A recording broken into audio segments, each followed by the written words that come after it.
ফেকনায় উড়ুয়া হব যে প্রজাতি অমানিকার কাল দিয়ে এবার গায় সৃষ্টি কুসিতাতে হব অগ্নিবীণার কাল জীব নষ্ট হব এই দিক বড়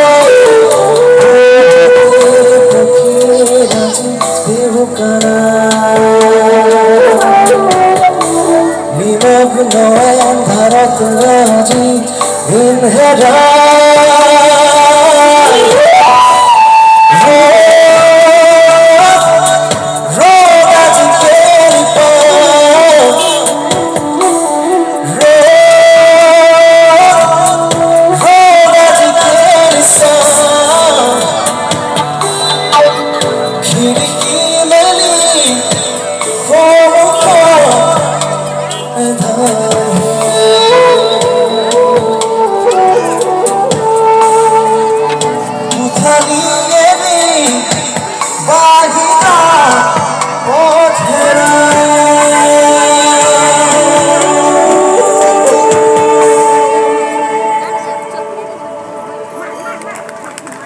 Thank you.